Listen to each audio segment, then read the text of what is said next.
Hi everyone. This is What If Fan, and welcome back to another exciting episode of What If Copy System in Naruto. You can find the fanfic title and the author's name down in the description, so be sure to check that out and support the original creator. If you're enjoying the content, don't forget to like, subscribe, and explore the other videos on the channel. We've got a bunch of awesome what if stories to dive into. Alright, let's jump into today's episode. Chapter 51, The Chunin Exams. Half a month passed in a flash.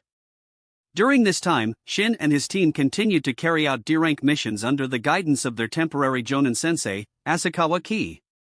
One day, Tsunade finally returned, looking exhausted from her journey. "Tsunade, what mission were you on?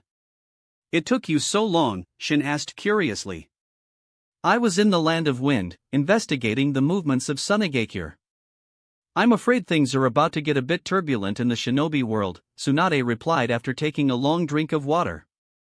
Suna had been showing signs of activity, which Konoha's intelligence network picked up on.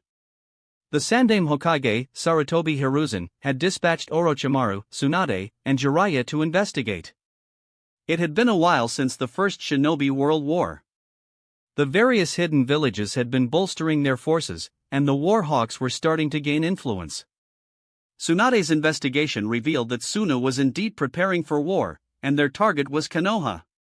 Konoha was always the target, not just because of its strength, but also because of the Land of Fire's strategic location and resources. Compared to the fertile and prosperous Land of Fire, the Land of Wind, where Suna resided, was practically barren. Shin nodded. It seemed the Second Shinobi World War was drawing near. The Second Shinobi World War involved Konoha, Suna, Iwa, and Amagakure.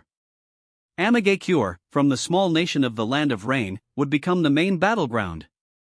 "By the way, although I'm back, I still don't have time to take you on missions," Tsunade said. She had other duties to attend to. With Suna preparing for war, Konoha had to make its own preparations. As one of Konoha's top jonin, Tsunade couldn't rest. She would be joining the Konoha forces heading to the border soon. "That's fine. We're planning to take the Chunin exams," Shin said casually. Once they became Chunin, they wouldn't have to do those pointless D-rank missions anymore. They could take on C-rank or even B-rank missions. Tsunade frowned. "You're taking the Chunin exams now?" She wasn't keen on them becoming Chunin at this time. With the war looming, they might be sent to the battlefield.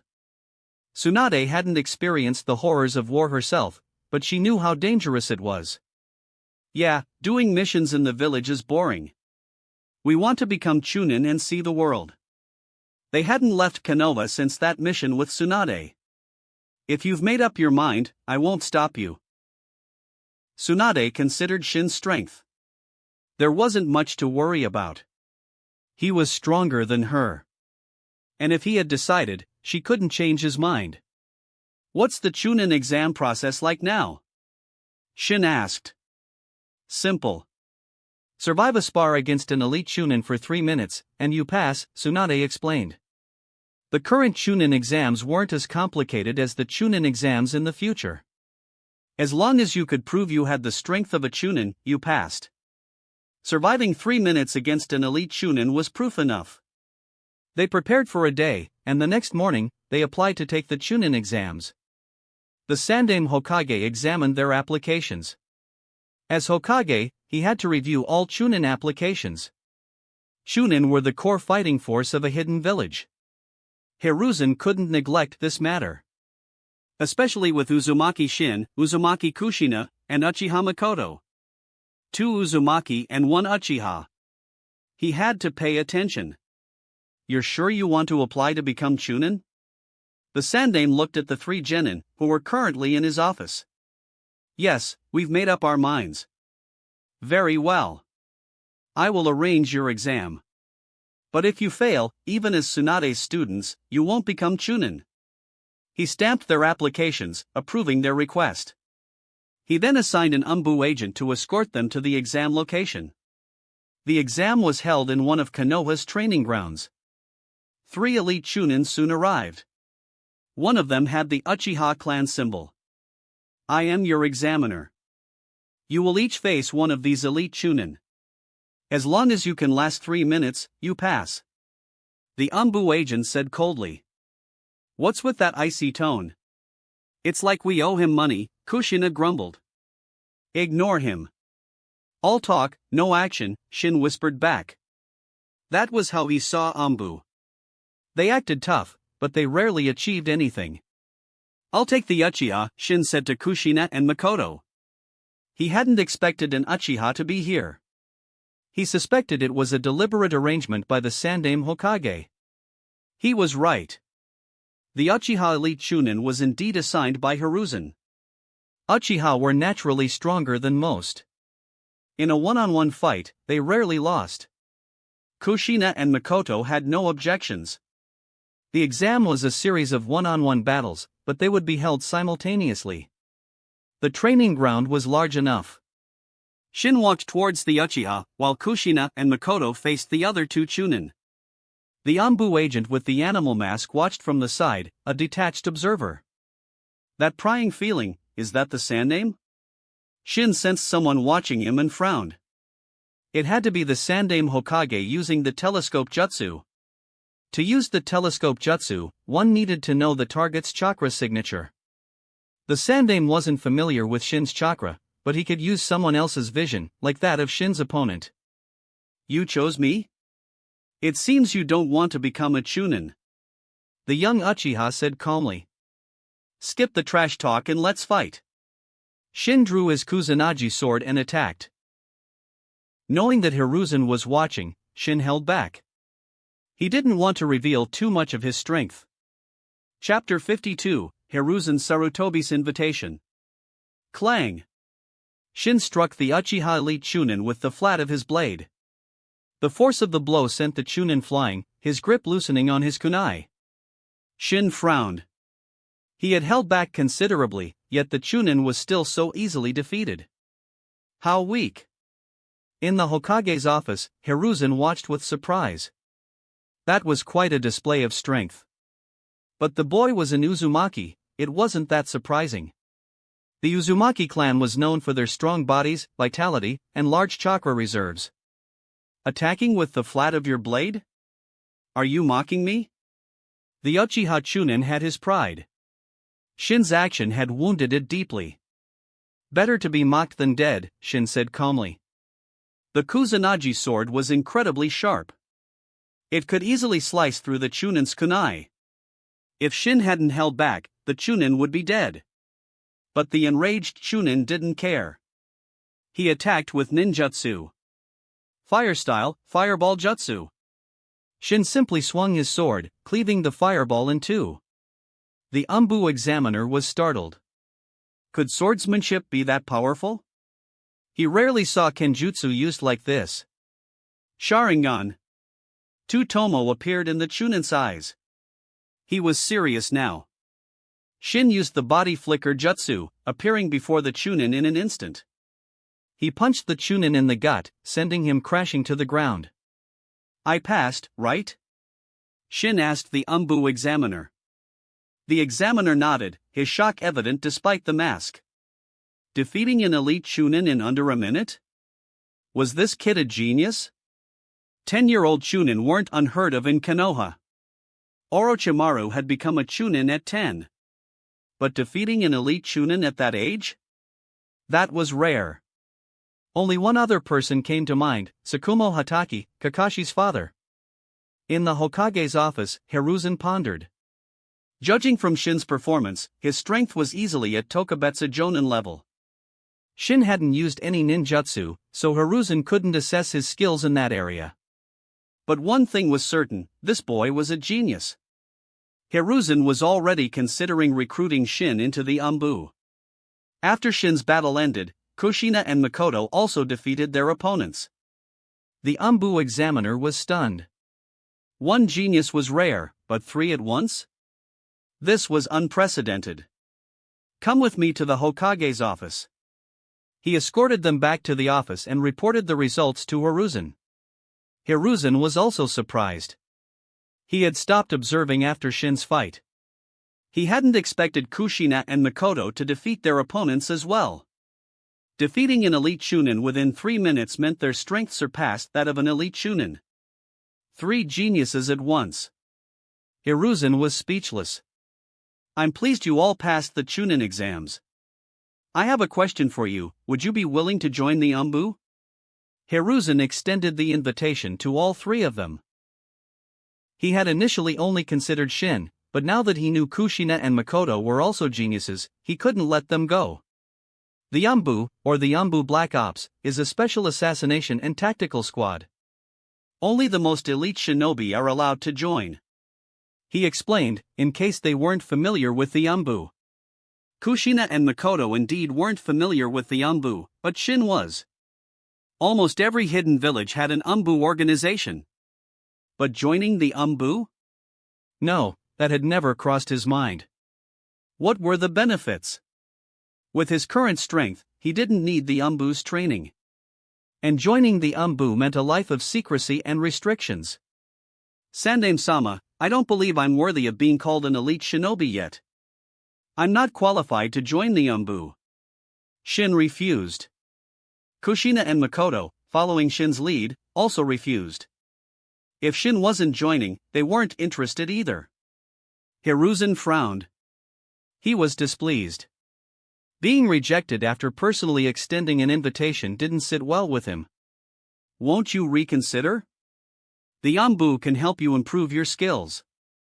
He was still trying to persuade them. If you join the Anbu, I'll reward you with a B-rank jutsu. Shin scoffed inwardly. A B-rank jutsu? That was all he was offering? How stingy. Even if Hiruzen offered an S-rank jutsu, Shin wouldn't be tempted. He wouldn't be lacking in S-rank jutsu in the future. Besides, Hiruzen wouldn't be that generous. We're not interested in joining any organization. We prefer freedom. And as for strength, we're not worried about that. Shin was firm in his refusal. Hiruzen sighed, giving up. He could see that Shin had no interest in the Anbu. There was no point pushing it. It would only damage his pride further. Very well. Since you're not interested, I won't force you. Here are your Chunin certificates. From now on, you are Chunin of Konoha. Hiruzen handed them their certificates. After they left, Hiruzen pondered. He might not have been able to recruit them into the Anbu, but he couldn't let anyone else poach them either. Especially not Danzo's root or the Uchiha clan. Makoto was an Uchiha. Once they learned of her talent, they would definitely try to recruit her. No, he couldn't allow the Uchiha clan to have another powerful shinobi. With their ambition, they might cause trouble for the village in the future. Thankfully, Shin, Kushina, and Makoto were all students of his disciple, Tsunade. If Danzo or the Uchiha tried to recruit them, he had a legitimate reason to intervene. He couldn't allow the Uchiha clan to become too powerful, nor could he allow Danzo's root to grow unchecked. Too much power would lead to them escaping his control. As Hokage, he couldn't allow any faction within the village to become too strong. Chapter 53, B-Rank Mission, Hunt Down a Missing Nin. When Shin and his team returned to the Senju compound, Tsunade was already there. Seeing them, she asked, "Done with the exam?" "Yes, I'm a Chunin now," Kushina announced proudly. "It's just Chunin. What's there to be proud of?" Tsunade said, glancing at Kushina. "The Sandaime Hokage tried to recruit us into the Anbu," Shin said, looking at Tsunade. "And you agreed?" "No way. Joining the Anbu is boring. I crave freedom, not a life hiding in the shadows like a rat." Tsunade was speechless. He compared the Anbu to rats?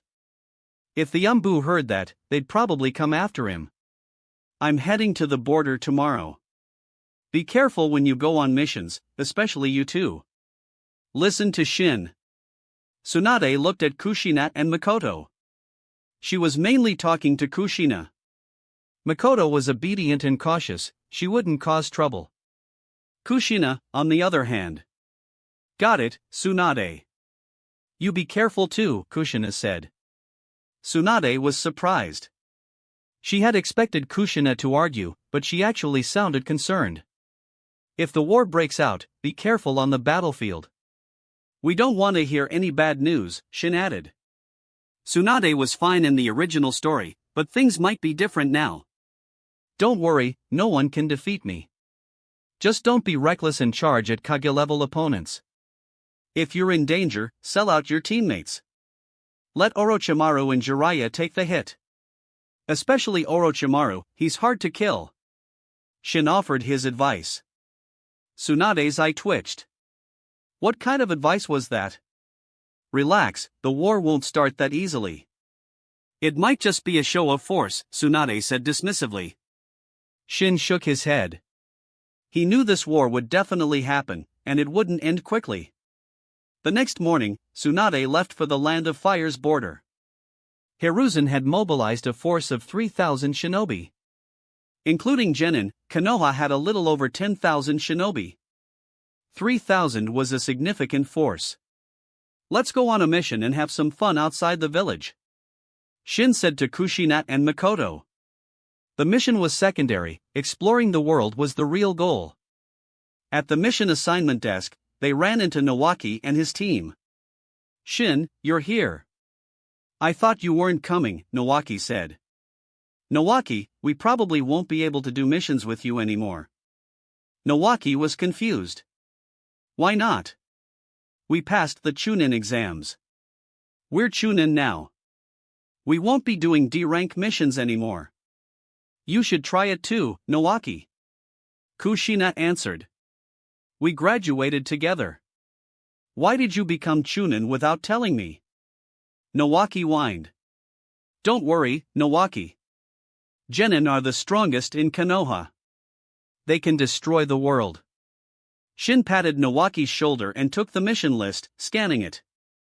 S-rank mission, capture S-rank missing Nin Uchiha Ryota.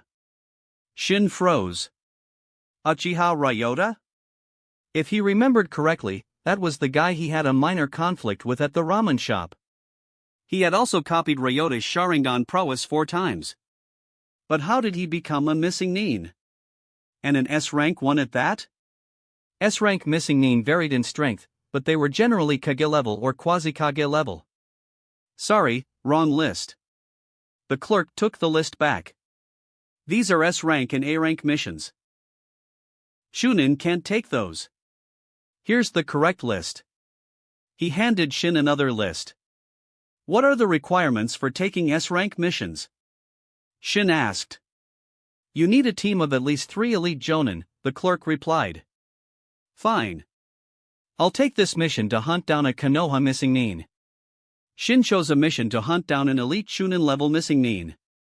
It was a B-rank mission. Are you sure you want to take this mission?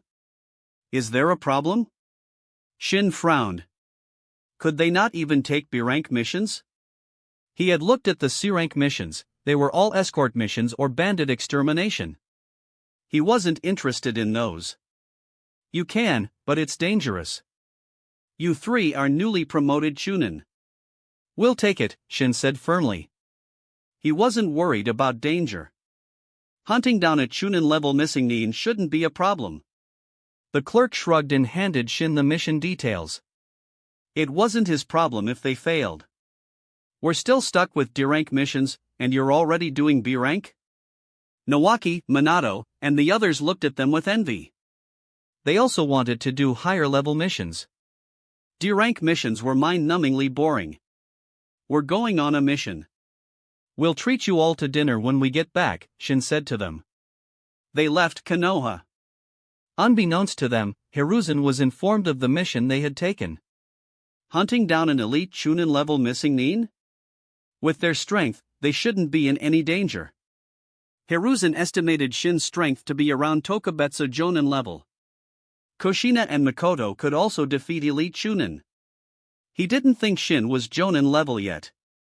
A 10-year-old Jonin was too absurd, even for him. Meanwhile, Danzo was also informed. Uzumaki Shin, Uzumaki Kushina, and Uchiha Makoto have left Konoha. This is our chance. I don't want another failure. Understand? Danzo looked at the kneeling root member. His previous attempt to kill Tsunade and capture Shin had failed miserably. He had sent members to investigate, but they found nothing. The bodies had been disposed of. Danzo blamed Hiruzen for this. Hiruzen was also puzzled by Kato Dan's disappearance. He had sent Umbu to investigate, but they found nothing. He eventually concluded that Dan had been killed by enemy ninja. Chapter 54, Genjutsu, Tsukuyomi? After leaving Konoha, Shin took out the mission details. It contained information about the missing nin they were hunting. The missing nin's name was Kawada Hiwa. His strength was at the level of an elite chunin. He had defected after accidentally killing a comrade during a heated argument. He had been gone for half a year and was suspected to be hiding in the land of whirlpools. Shin paused when he saw that. Kushina, peering over his shoulder, also froze. "We're going to the land of whirlpools?" Kushina asked, looking up at Shin. "Yeah, I wonder what it's like now." Mikoto looked at them. She knew the land of whirlpools was their former home, a place filled with both good and bad memories. "When we left, I didn't think we'd ever go back." Shin wasn't one to dwell on sentimentality. "We'll have to take a ship." "Do you get seasick, Mikoto?" "I've never been on a ship before." "I don't know," Mikoto replied. Kushina's face paled. She suddenly remembered her unfortunate tendency to get seasick. "Can we not take a ship?" she asked weakly. "Sure, you can always run there on water." Shin offered an alternative. It wasn't entirely a joke. The land of whirlpools wasn't that far from the land of fire. It was doable. "Okay, let's run to the land of whirlpools," Kushina declared, clapping her hands. Shin shrugged. He didn't mind. "But before we go, we have a tale to deal with. I don't like being followed. Come on out." Shin's voice turned cold. The root member hiding in the shadows was startled. Discovered? How did he know? Since he had been found out, there was no point hiding. As an elite jonin, he didn't need to rely on sneak attacks to deal with 3 chunin. And Umbu? Kushina and Mikoto saw his attire and assumed he was Umbu. Not Umbu. Root. Danzo's lackey. "One of the guys who attacked us before," Shin corrected them. Hearing that he was one of Danzo's men, Kushina and Mikoto prepared for battle. From Shin and Tsunade, they had learned that Danzo was a bad guy. Just how much does that geezer Danzo hate me? Shin wondered. He had barely left the village, and Danzo had already sent someone after him. "You bastard! You killed my comrades. Danzo-sama ordered me to kill you. You're here to kill us?" Kushina clenched her fists, ready to fight. She wasn't going to be bullied. But Shin stopped her. "Kushina, he's an elite jonin. You're not strong enough." If it were a regular jonin, he might let Kushina spar with him, but against an elite? She didn't stand a chance. "An elite jonin, huh? Fine, I'll let you off the hook for now." Kushina stepped back, letting Shin handle this. She wasn't worried. She had seen Shin slaughter elite jonin before. "I'll use you to test my genjutsu." Shin hadn't had a chance to test his genjutsu since acquiring the Kurama clan's Kekkei Genkai. This was the perfect opportunity. Danzo was a lifesaver, sending him a free sparring partner. Shin looked at the root member and in a flash, pulled him into a genjutsu world. This world was constructed from Shin's imagination. It was a dark and eerie place. The root member found himself bound to a cross. Is this genjutsu? He wasn't panicked. He tried to disrupt his chakra flow to break free. But to his horror, it didn't work. He couldn't even sense his chakra. It was as if he had become a normal human. It's useless. Enjoy your suffering. Shin drew his sword and used the root member as a training dummy, slashing and stabbing him repeatedly. The member didn't know how many times he died. Each time he was killed, he would revive, only to be killed again. After dozens of deaths, his eyes glazed over, his mind broken. In this genjutsu world, everything, including time, space, and even the laws of physics, was under Shin's control. It was a mental assault that could crush even the strongest minds. Shin's genjutsu was similar to the Mangekyo Sharingan's Tsukuyomi, which Obito had called the ultimate mental attack. Of course, Obito's words weren't always trustworthy, but Tsukuyomi was undeniably powerful. Shin didn't have Tsukuyomi. His Mangekyo Sharingan abilities were Yamatsu Hirasaka and Tenmamai. This Tsukuyomi-like genjutsu was something he had developed after copying the Kurama clan's Kekkei Genkai. He called it Tsukuyomi as well. Its effects were the same as the original Tsukuyomi. He didn't bother thinking of a new name. Once the genjutsu was released, Shin looked at the unconscious root member and shook his head.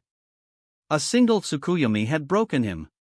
Shin hadn't even used his other genjutsu, the one that could control the five senses. What happened to him? Kushina asked. They hadn't even fought, and the guy was already down. From their perspective, Shin had simply looked at the man, and he had collapsed. Was it genjutsu? Mikoto asked. Yep, Shin confirmed. Looking at the unconscious root member, Shin threw a kunai, piercing his heart. He wouldn't show mercy to his enemies. Mercy to the enemy was cruelty to himself. He lived by that motto. In the world of shinobi, there was no room for sentimentality. We can't leave the body here. Shin thought for a moment, then incinerated the corpse with a fireball jutsu. They continued on their journey to the land of whirlpools. Danzo didn't yet know that he had lost another elite jonin. Danzo didn't have many elite jonin to spare. Including Kato-dan, Shin had now killed 4 of them. Danzo must be furious. Perhaps after this, he would stop targeting Shin. He had already suffered heavy losses. Until he understood what was happening, he wouldn't dare attack Shin again. Elite jonin weren't easy to replace. Training one took years. Danzo couldn't afford to lose any more. Chapter 55. The girls team up. After 2 days of travel, Shin and his team finally arrived in the land of whirlpools. This is the land of whirlpools? Mikoto looked around in surprise. There was no one in sight, only dilapidated buildings. It is. Looks a bit run down, doesn't it? Shin surveyed the surroundings. It wasn't always like this. It used to be a beautiful country. But after the Uzumaki clan was destroyed, the land of whirlpools ceased to exist. The people of the land of whirlpools had abandoned the island nation after the Uzumaki clan's downfall. It's so big. How are we supposed to find that missing nin? Kushina asked. The land of whirlpools wasn't huge, but it wasn't small either. Finding someone here would be difficult. Don't worry, I have the mind's eye of Kagura, Shin reminded her. Finding an ordinary person might be challenging, but finding a shinobi was easy. He could sense chakra within a radius of several dozen kilometers. As long as the missing nin had chakra, he couldn't escape Shin's detection. After some searching, Shin finally sensed a chakra signature. But its location was unexpected. Did you find him? Kushina asked impatiently. Yeah, but he's at our old house. Kushina was surprised, and Mikoto looked curious. Their old house? Let's go. Shin led Kushina and Mikoto towards their former home. Is this where you used to live? Mikoto asked Kushina. Yeah, this was our house. I can't believe someone's squatting here now. Kushina was indignant. Even though they had abandoned it, it was still their home. Hey, you squatter! Get out here! Kushina yelled. Kawada Haiwa, the missing nin, emerged from the house. He wore a Konoha forehead protector with a scratch across it, signifying his status as a missing nin. Shin didn't understand why missing nins still wore their old forehead protectors. Was it to show which village they had betrayed? Who are you? Haiwa frowned at them. He had been here for a while and hadn't seen anyone else. You're Kawada Haiwa, the Konoha missing nin, right? We're here to take you down. Haiwa burst out laughing. Is Konoha that desperate? Sending 3 brats after me, he scoffed. Don't underestimate us. Shin, you stay back. I'll take him, Kushina declared. Shin nodded. He wasn't planning on interfering anyway. This mission was mainly for Kushina and Makoto's benefit. Kushina, Makoto, he's all yours, Shin said. I can handle him myself. Kushina used the adamantine sealing chains. Several chakra chains erupted from her back, whipping towards Haiwa. Haiwa's eyes widened, and he leaped back, narrowly dodging the attack. You're not getting away that easily. The chains, under Kushina's control, pursued him relentlessly. Makoto activated her Sharingan. She could see Haiwa's movements clearly. She swiftly threw several shuriken, blocking his escape routes. Haiwa's face paled. If he dodged the chains, he would be hit by the shuriken. And he didn't have time to use the substitution jutsu. Makoto had seized the perfect opportunity. Even Shin was impressed. Nice teamwork, Makoto and Kushina, he praised. Damn it! 2 little girls, cornering me like this. A shuriken was embedded in Haiwa's arm, blood dripping to the ground. He had chosen to block the shuriken with his arm to avoid the chakra chains. Kushina, keep attacking. Don't let him use any jutsu. Makoto instructed. Jutsu required hand seals. If he couldn't form hand seals, he couldn't use jutsu. Kushina nodded and disrupted his attempts to weave hand seals with her chains. The intel was wrong. This guy is stronger than an elite Chunin. His speed is comparable to a Jonin's. Shin observed Haiwa's movements. If he were just an elite Chunin, he wouldn't be able to dodge Kushina's adamantine sealing chains so easily. Fire style, Dragon Flame Jutsu. Makoto seized the opportunity and unleashed a stream of fire towards Haiwa. The Dragon Flame Jutsu was only a C rank, but it could still kill. The human body was fragile. The flames could pierce a tree, burning through flesh was no problem. Kushina's chains closed in from all sides, leaving Haiwa with no escape. You think you can kill me with just this? Water style, water trumpet. Trapped, Haiwa used a water jutsu to counter Makoto's flames. But the moment he did, Kushina's chains bound him tightly. It was a fatal blow. He had avoided being burned, but he couldn't escape the chains. As a ninjutsu specialist, he didn't have the strength to break free. The adamantine sealing chains could even restrain tailed beasts. I never thought I'd be defeated by 2 little girls, Haiwa said, his voice filled with regret. There's a lot you haven't thought of. You underestimated us. Still think we're weak? Kushina sneered. If you kill me, you'll only get a measly reward. Why not let me go? I'll give you all my jutsu and money. Haiwa tried to bargain. Do you think jutsu can be measured with money? Kushina and Makoto looked at Shin. The decision was his. Kill him, Shin said coldly. What jutsu could this guy possibly have that would interest him? Makoto threw a kunai, ending Haiwa's life. Their mission was complete. But Shin wasn't planning on returning to Konoha yet. He had come all this way, he wasn't going to rush back. Chapter 56, Infiltrating Kirigakure. Kawada Haiwa is dead. Are we going back? Makoto asked Shin. Shin, let's stay out here and play for a bit longer, okay?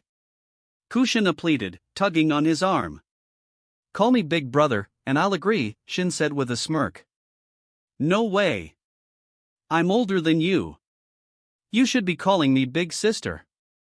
Kushina retorted, turning away with a huff. Kushina, you're older than Shin? Makoto looked at Kushina in surprise. She hadn't noticed. Of course. I was born 3 days earlier. Kushina said proudly. What's there to be proud of? Shin flicked her forehead, earning him a yelp. Seeing her pout, Shin quickly changed the subject. We're not going back to Konoha just yet. You agreed. Kushina's pout vanished, and she clung to his arm excitedly. We're going to the land of water. Shin looked towards the land of water. The land of water? Why? Kushina and Makoto asked in unison.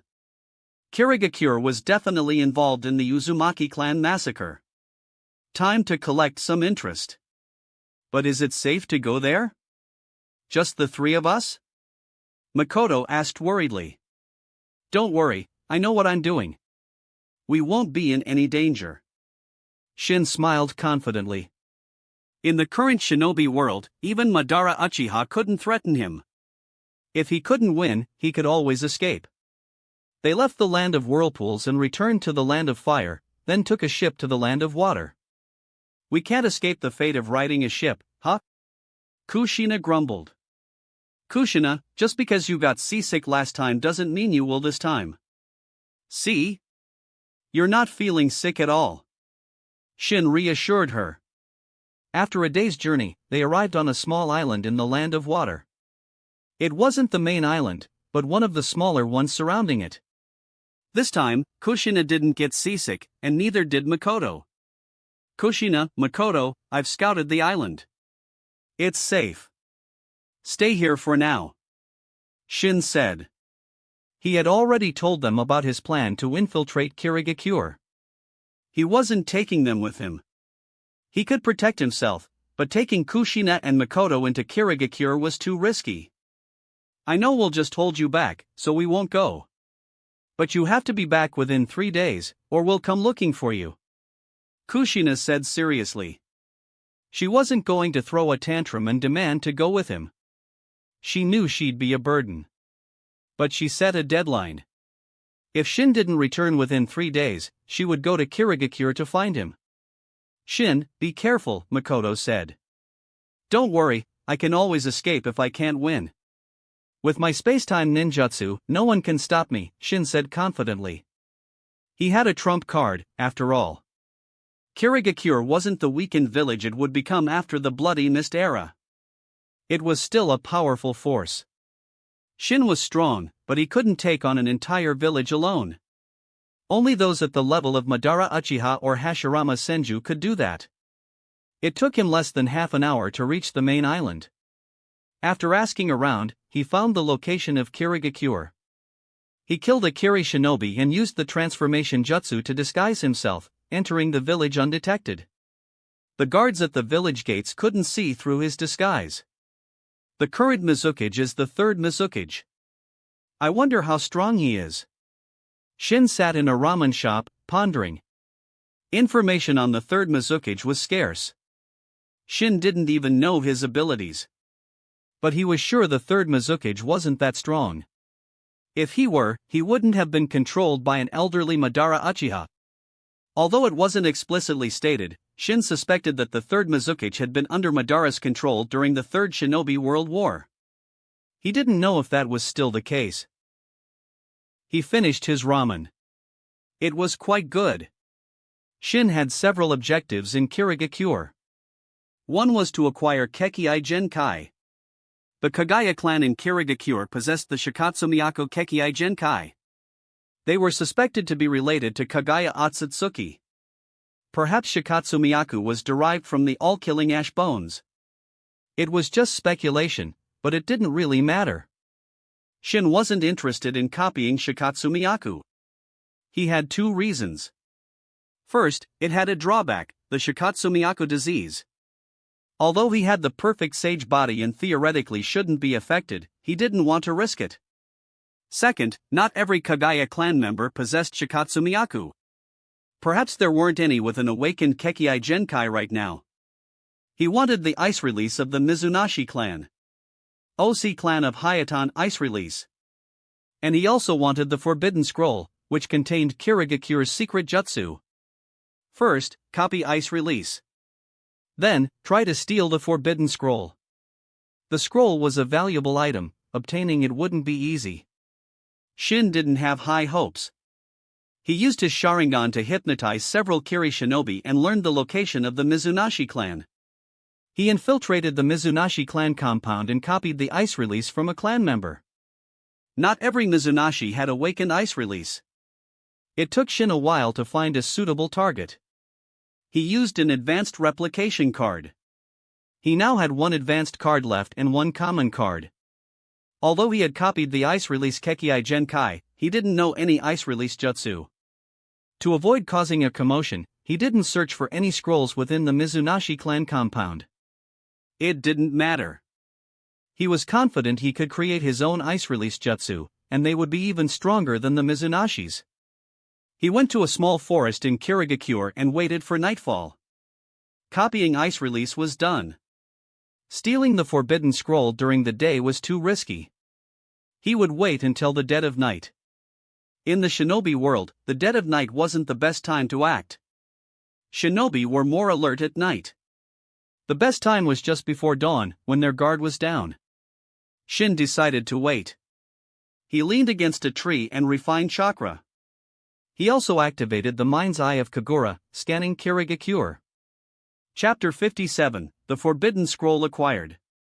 At 4 in the morning, Shin opened his eyes, transformed his appearance into that of an adult, and donned a 3-tomo Sharingan mask.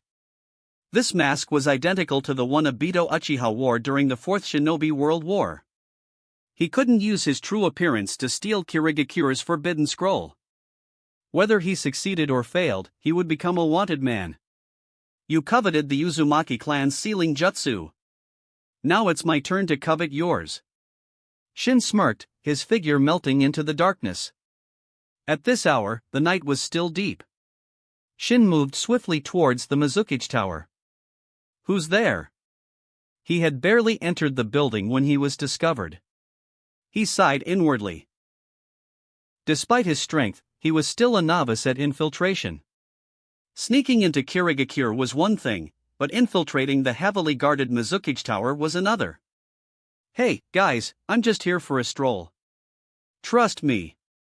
Shin asked the Umbu surrounding him. Kirigakure's Umbu were dressed differently from Konoha's Umbu, but the differences were minor. They also wore masks to conceal their identities. The Kiri Umbu glared at him, their killing intent palpable. You're clearly here to cause trouble. A stroll? Yeah, right. They were especially annoyed by Shin's mask. Everyone was wearing masks, but his was way cooler. Sorry to bother you. Goodbye. Shin used the body flicker jutsu to escape. The Umbu immediately gave chase. Once they were gone, Shin emerged from the shadows. Idiots. Fooled by a shadow clone. The one who had escaped wasn't the real Shin. He had used the substitution jutsu to swap with a shadow clone. He was too fast, they hadn't noticed the switch. Shin quickly made his way to the Mizukichi's office. Such an important item would definitely be kept there. He had already scanned the office with the mind's eye of Kagura. The third Mizukichi wasn't there.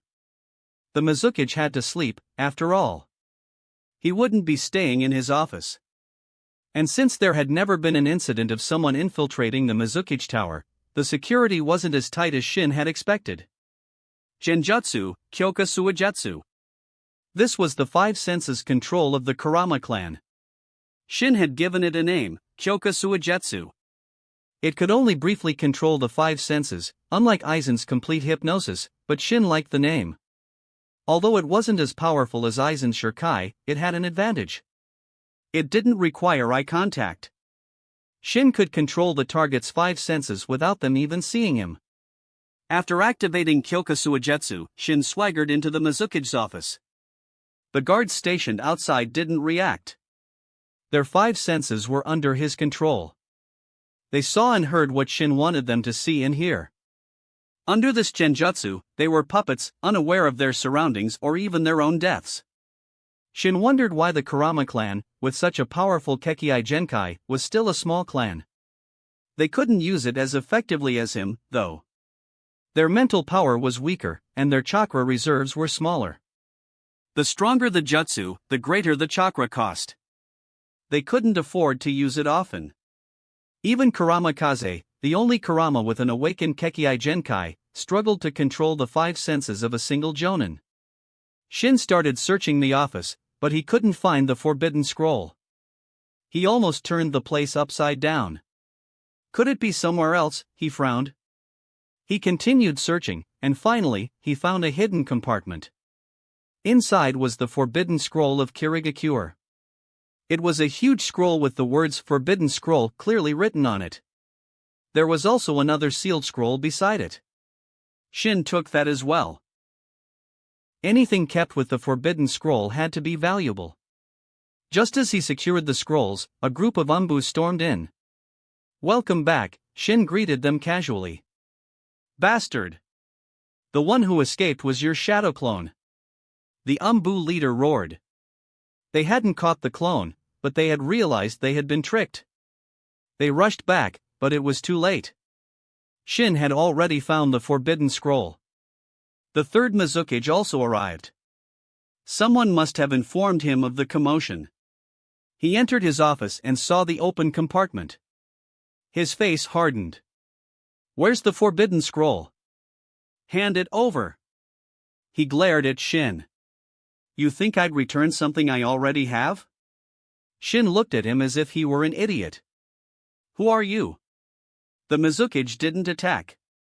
He questioned Shin's identity. This intruder had guts, infiltrating Kirigakure and stealing the Forbidden Scroll. And he was so calm, facing him and the Umbu.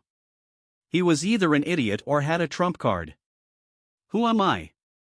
Shin smirked. "I am Uchiha Madara." He altered his voice, mimicking Madara's tone. The Mizukage paused, then scowled. "You're mocking me. Do you think I'm that gullible?" Everyone knew Uchiha Madara was dead. He had fought Hashirama Senju in the Valley of the End and been killed. Hashirama had also been mortally wounded in that battle. The deaths of Hashirama and Madara had triggered the First Shinobi World War. If either of them had survived, no one would have dared to start a war. Why would I lie to a mere child? Shin's Mangekyo Sharingan activated, his imposing aura pressing down on the Mizukage. The Mizukage stumbled back, staring at the Mangekyo Sharingan in fear. Even those outside Konoha knew of the Mangekyo Sharingan, the ultimate dojutsu that had allowed Madara Uchiha to dominate the shinobi world. Chapter 58, The Might of Susanoo. In the Mizukage's office, Shin stared coldly at the third Mizukage. Neither the Mizukage nor the Umbu made a move. The Umbu looked at the Mizukage nervously, waiting for his orders. "Who are you? Impersonating Uchiha Madara? Do you think I don't know that he was killed by the Shodame Hokage in the Valley of the End?" The Mizukage's voice was glacial. Shin scoffed. There was no need to explain. The more he said, the more likely he was to slip up. He could escape now that he had the Forbidden Scroll, but he couldn't leave without making an impression. This was also for revenge for the Uzumaki clan. Susanoo. Black chakra materialized around Shin, forming arms and ribs, then a skeletal frame. Muscles and tendons appeared, followed by a flesh-like covering. Finally, a Tengu-like armor materialized, completing the 50-meter-tall warrior god, a long katana strapped to its waist. Shin's Susanoo was black, like Amaterasu flames, an intimidating demonic figure. The only flaw was that it only had an upper body. He needed the eternal Mangekyo Sharingan to manifest the full-bodied Susanoo. It was difficult to use the perfect Susanoo with just the Mangekyo Sharingan. In the original story, only Kakashi had done it during the Fourth Shinobi World War. And Kakashi had only been able to use it because he had received Obito's chakra, which contained remnants of the Sage of Six Paths power. Shin's current Susanoo couldn't have legs, but he was still a genius for manifesting the strongest form possible with the Mangekyo Sharingan. His immense ocular power and chakra reserves made this possible. The moment his Susanoo appeared, the Mizukage Tower was reduced to rubble. The Mizukage and the Umbu were sent flying by the shockwave. Some of the weaker Umbu were killed instantly. The third Mizukage stared at the 50-meter-tall Susanoo in terror. It was like facing a tailed beast, no, something even stronger. He almost believed Shin was Uchiha Madara. He had never seen Madara Uchiha in person. He didn't know that Madara's Susanoo was blue, while Shin's was black. Shin grumbled. His Susanoo only had a katana, and it didn't have any special abilities. He looked at the Mizukage and the others, a cold smile hidden behind his mask. They couldn't see his expression, but they could sense the danger. The Mizukage didn't bother warning the others. He used the body flicker jutsu to escape. Just as he moved, the Susanu's massive fist slammed down, crushing several Umbu where they stood. Even those who weren't crushed were injured by the shockwave. As expected from Susanu. This destructive power is insane. Shin was pleased. Damn it! Water style, great waterfall jutsu. The Mizukage watched in fury as over a dozen of his men were killed, including several Jonin. Jonin were elite forces. Losing so many in an instant. He had to do something. The Great Waterfall Jutsu was an A-rank ninjutsu that created a massive torrent of water, powerful enough to rival a natural disaster. But it had no effect on the Susanoo. The attack even destroyed several buildings in Kirigakure. Other shinobi attacked with kunai, explosive tags, and shuriken, but their attacks couldn't penetrate the Susanoo's defenses. The Susanoo's defenses were among the strongest in the shinobi world. And its offensive power was even greater. Shin slowly drew the katana from the Susanoo's waist. The Mizukage tensed. Defend, he roared. This giant could cause unimaginable destruction with its fists. With a sword? He didn't even want to imagine it. The Mizukage and the other shinobi formed a water wall. Will this even work? Shin drew the black katana.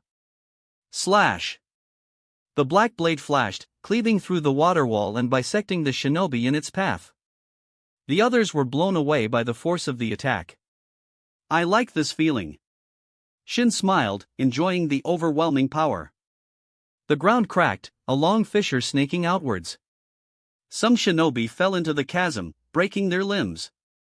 Shin's single slash had killed dozens. They wanted to dodge, but the attack was too fast. To ordinary shinobi, the Susanoo was a weapon of mass destruction. Their attacks couldn't harm it, but it could easily wipe them out. Stop this. Whether you're Uchiha Madara or not, as the Mizukage, I won't allow you to wreak havoc in my village. The third Mizukage charged towards the Susanoo. Shin watched calmly. The Mizukage's attacks couldn't harm the Susanoo. To break through its defenses, he needed powerful jutsu, which the Mizukage clearly didn't have. Ignoring the Mizukage, Shin turned his attention to the other shinobi. Attacking the Mizukage was pointless. As a Kage, he was difficult to kill quickly. The Mizukage might not be able to harm the Susanoo, but killing him wouldn't be easy either. Shin couldn't stay in Kirigakure for long. The Jinchuriki and other powerful shinobi would arrive soon. He had to take advantage of the situation before they arrived. He wasn't strong enough to take on the entire village yet. If all of Kirigakure's forces gathered, even his Susanoo would be destroyed. It wasn't the perfect Susanoo, after all. Ignoring the Mizukage, Shin swung the Susanoo's sword, each swing claiming several lives. He was a grim reaper, harvesting souls. Chapter 59, Leaving in Style. The Fury of Kirigakure. The deafening roar of the Susanoo echoed throughout Kirigakure, sending villagers scrambling for safety as ninja ushered them away. Powerful shinobi converged on the ruins of the Mizukage Tower, their faces contorted with rage as they beheld the towering Susanoo. Kagaya clan, attack! The Kagaya clan head, a fierce warrior, led the charge, followed by a horde of battle-hungry Kagaya. Tisk, more and more are gathering. Shin noticed cracks appearing on the Susanoo's armor, but he wasn't worried. Ants can still bite an elephant to death. The relentless attacks were taking their toll. Even the Susanoo was starting to buckle. Seeing the widening cracks, Shin quickly channeled chakra to repair the damage. The Kiri shinobi, who had cheered at the sight of the damaged Susanoo, now felt despair as the cracks vanished. Sensing their despair, the third Mizukage yelled, "Don't give up!" Maintaining that Susanoo must be draining. We can outlast him. He was right. The Susanoo was powerful, but it consumed a lot of energy. Shin could handle the chakra consumption, but it was also draining his ocular power. His Mangekyo Sharingan couldn't withstand prolonged use. He cut down several Kagaya with his sword, then deactivated the Susanoo.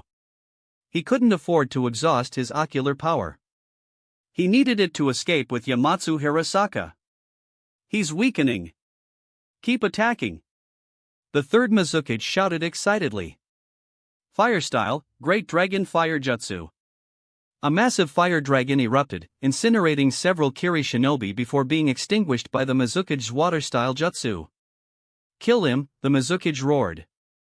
A barrage of ninjutsu, kunai, and shuriken rained down on Shin. I'm done playing with you. Shin activated Yamatsu Hirasaka, stepping through a portal. The portal vanished, and the attacks missed their mark. Mizukage-sama, he's gone. An elite jonin reported. The Mizukage's face was grim.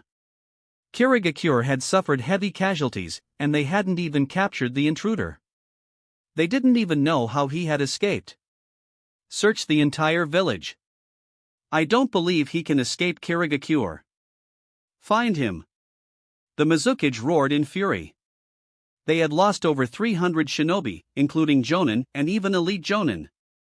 The Susanu's destructive power was immense. If the Mizukage hadn't ordered the weaker shinobi to retreat, the casualties would have been even higher. And they hadn't even injured the intruder. He had even stolen the Forbidden Scroll. The loss of the Forbidden Scroll was a devastating blow. It contained many of Kirigakure's secret jutsu. Fire! Fire! We need to put out the fires. A shinobi shouted. The Mizukage snapped out of his rage and looked around. Fires were raging throughout the village. Shin had set the village ablaze with shadow clones before escaping. Shin watched the burning village without a shred of sympathy. Kirigakure had been involved in the Uzumaki clan massacre. He wouldn't show them any mercy. Time to go. He had what he came for.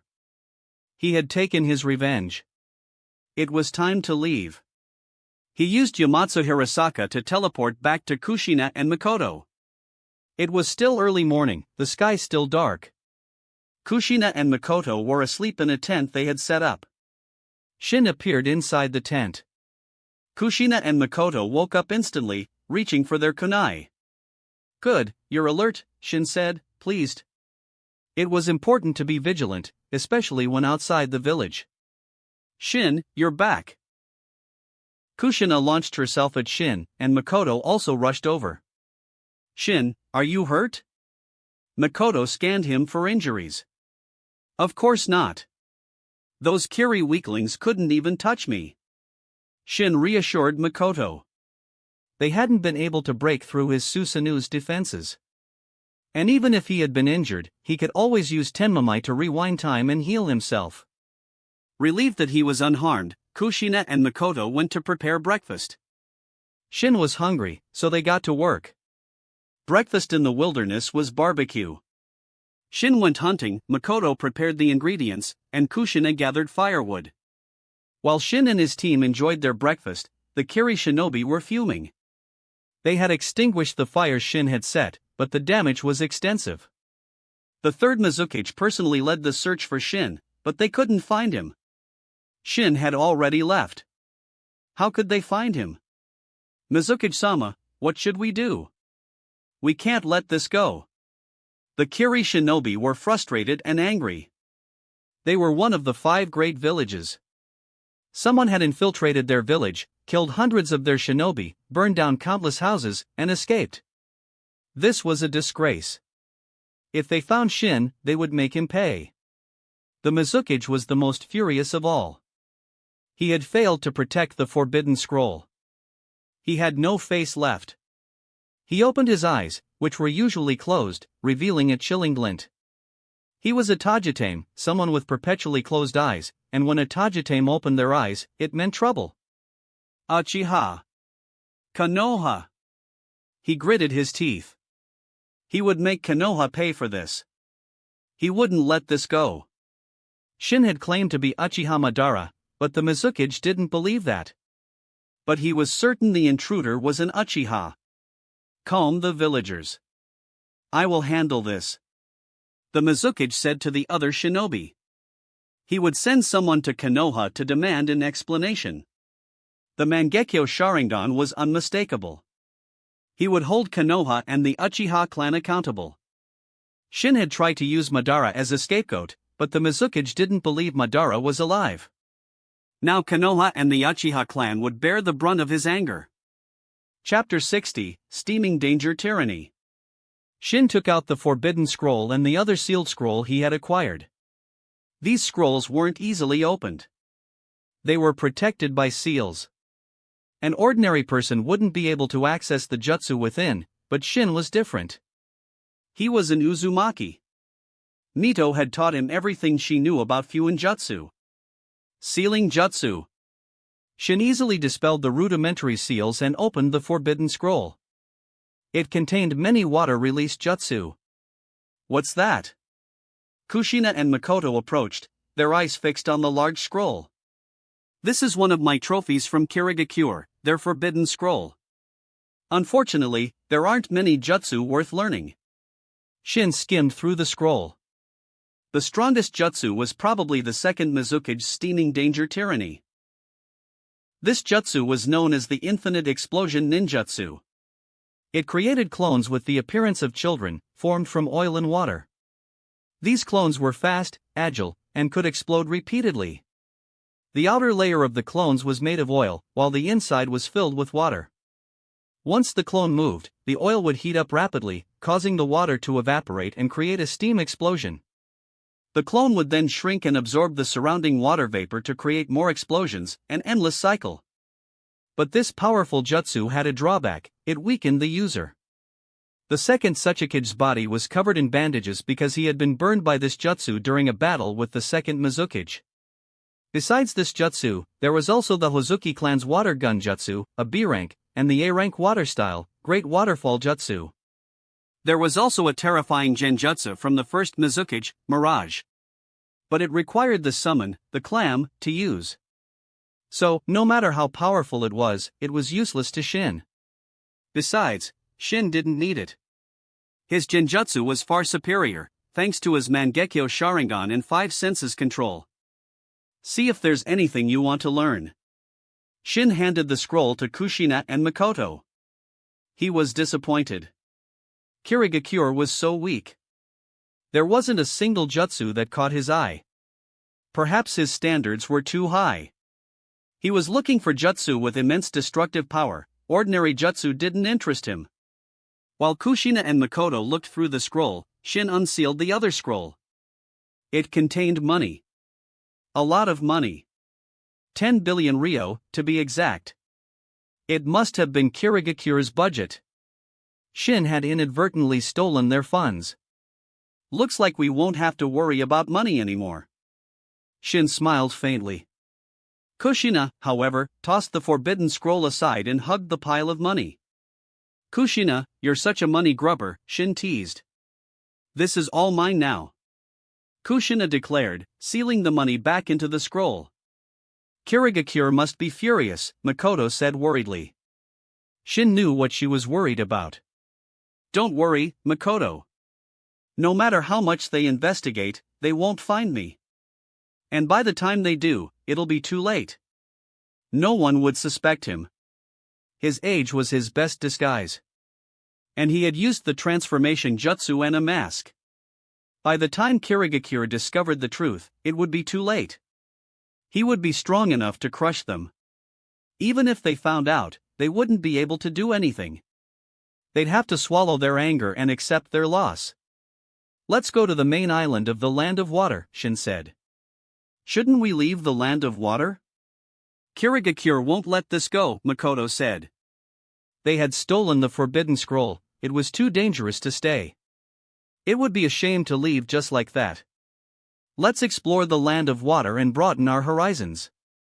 I agree. Kushina chimed in. Seeing Makoto's worry, Shin smiled.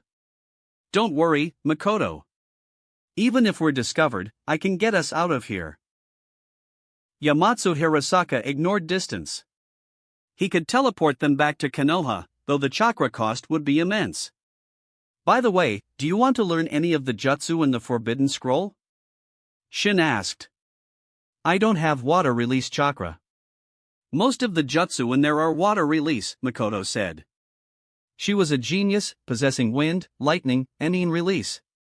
Chakra natures could be acquired through training, but it was a long and arduous process. Having multiple innate chakra natures was definitely an advantage. "I'll try to learn some," Kushina said. She had wind, water, and yang release. She could learn water jutsu, and she had taken an interest in the steaming danger tyranny. It was an S-rank jutsu. Seeing Shin use the Raisin Shuriken, she understood the power of S-rank jutsu. Their destructive power and range were terrifying, even on the battlefield. Ordinary shinobi had limited chakra. Even if they learned an S-rank jutsu, they could only use it as a trump card. But Kushina, as an Uzumaki, had enough chakra to spam S-rank jutsu. Of course, that was in the future. Currently, her chakra reserves weren't that vast. Once she reached Kage level, her chakra would rival that of a tailed beast. Perhaps not the 9 tails, but at least the 8 tails. Shin used Yamatsu Hirasaka to transport them to the main island of the Land of Water. There were people here.